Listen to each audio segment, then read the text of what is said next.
Bonjour, bien écoutez, je suis Alain Gallo, je suis peintre et j'expose donc dans le château de Courcelles depuis le 19 janvier. L'exposition durera jusqu'au 3 mars.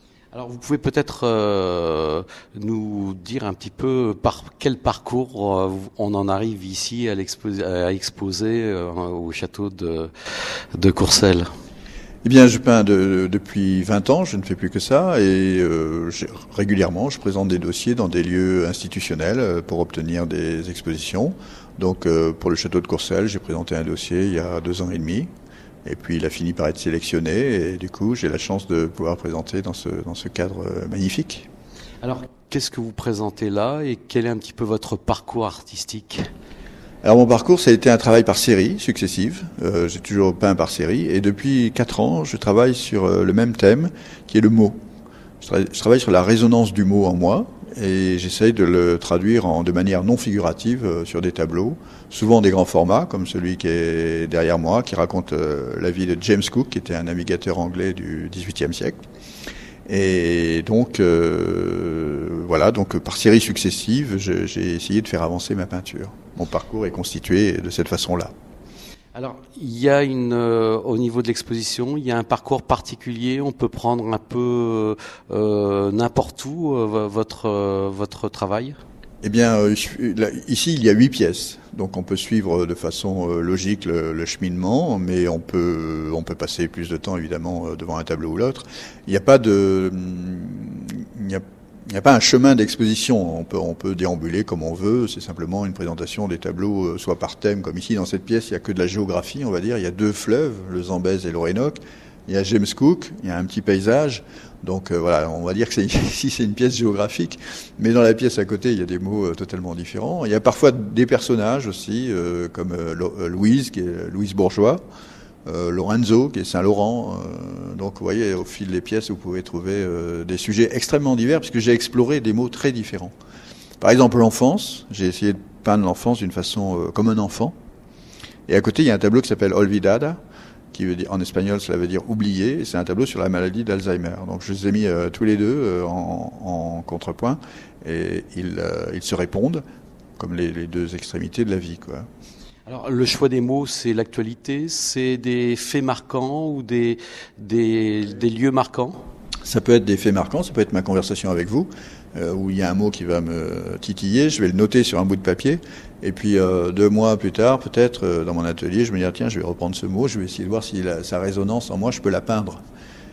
Donc, puisque vous parliez d'actualité, la série des fleuves, elle est née d'un reportage sur l'Irak, au moment de la guerre d'Irak, où j'ai vu l'Euphrate, et je me suis dit, tiens, comment on pourrait peindre un fleuve ? Du coup, j'en ai peint 5, et ainsi de suite. James Cook, c'est parce qu'on m'a offert un livre sur la vie de James Cook. Et donc, oui, tous les prétextes sont bons, si je puis dire. Alors, à partir d'un mot, en fait, ça va être le ressenti, la peinture va être ressentie et traduite sur le mot, quoi. Tout à fait, tout à fait. J'essaie de trouver des images mentales non figuratives qui parlent de la résonance du mot en moi. C'est un concept en soi. C'est une forme d'abstraction conceptuelle, mais en même temps, c'est extrêmement puissant parfois, parce que si vous prenez le tableau de Rosa Parks, alors, vous parliez d'actualité, c'était les 100 ans de Rosa Parks hier, l'anniversaire. Bon, elle n'a pas vécu 100 ans, la pauvre, mais quand même. Donc, Rosa Parks, c'est une dame qui s'est révoltée contre la situation des Noirs aux États-Unis. Elle a refusé de céder sa place dans un bus. Et ça a été le début d'un mouvement des droits civiques, dans lequel était intervenu Martin Luther King. Et moi, j'ai essayé de raconter cette histoire sur un seul tableau. Et mais comment la raconter en peinture ? Et c'est ça que j'essaye de faire. Et c'est pour ça que le tableau ressemble à ce qu'il ressemble, c'est-à-dire avec des points noirs et blancs, pour parler de la situation de ségrégation entre les noirs et les blancs, mais en même temps, ça fait référence à la peinture pop, puisqu'on est au début des années 60, le pop art. Alors, le choix des couleurs dans vos tableaux, ça vient comme ça ? C'est délibéré ? Oui, enfin, je travaille avec un nombre de couleurs relativement restreint, mais simplement les couleurs pour les peintres, en fait, elles fonctionnent les unes par rapport aux autres. C'est-à-dire, moi, j'essaie de trouver des choses harmonieuses. Je suis pas dans l'affrontement, je suis dans plutôt chose plutôt douce en apparence, en tout cas. Et je pense que un tableau, finalement, c'est quelque chose qu'on peut regarder, qu'on doit pouvoir regarder très très longtemps. Donc, à mon avis. Donc, le choix des couleurs dépend de ça aussi. Alors, donc, vous m'avez expliqué là, il y a quelques instants que vous partiez d'un mot et vous mettiez en peinture.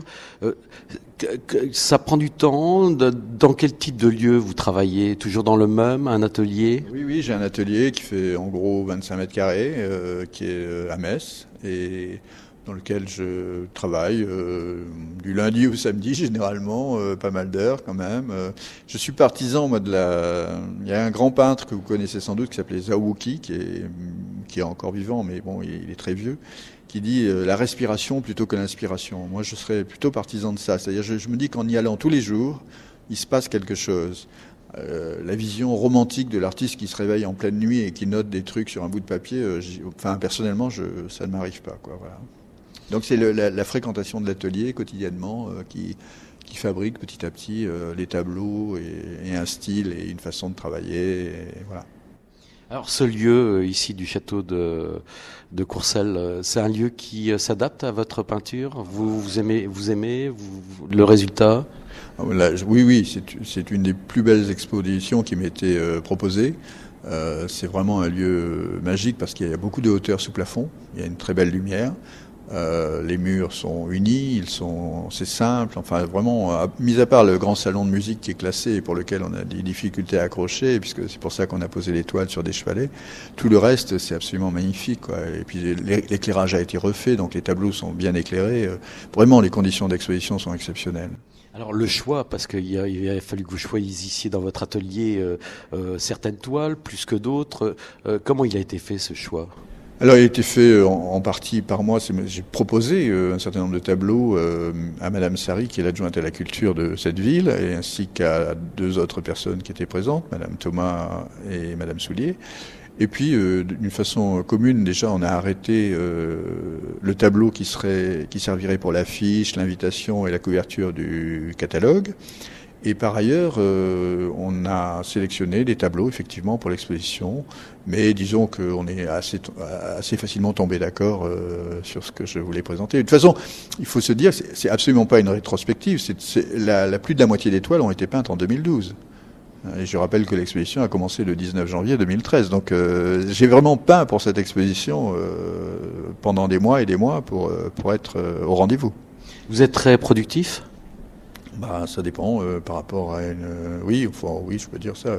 Je dois peindre à peu près 25 toiles par an, certains grands formats. Voilà. Donc, mais vous savez, il y a des peintres qui ont produit de façon extrêmement intensive et d'autres très peu. Je veux dire, on connaît de Vermeer, je sais pas moi, une trentaine de toiles et Monet en a peint je ne sais combien. Donc, c'est très variable selon les individus. Oui.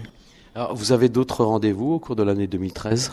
Oui, j'ai une expo prévue à Lyon, puis il y a un dossier dont j'aimerais qu'il sorte, c'est une exposition à Londres, voilà. Mais pour le moment, je peux pas dire qu'elle aura lieu parce que c'est pas sûr. Mais bon, disons que c'est engagé, c'est un dossier qui est soutenu par un autre artiste, un artiste anglais. Et votre futur, vous allez rester toujours dans l'articulation des mots avec les tableaux associés ? Alors ça, c'est la pire question que vous pouviez me poser parce que je me la pose tous les jours.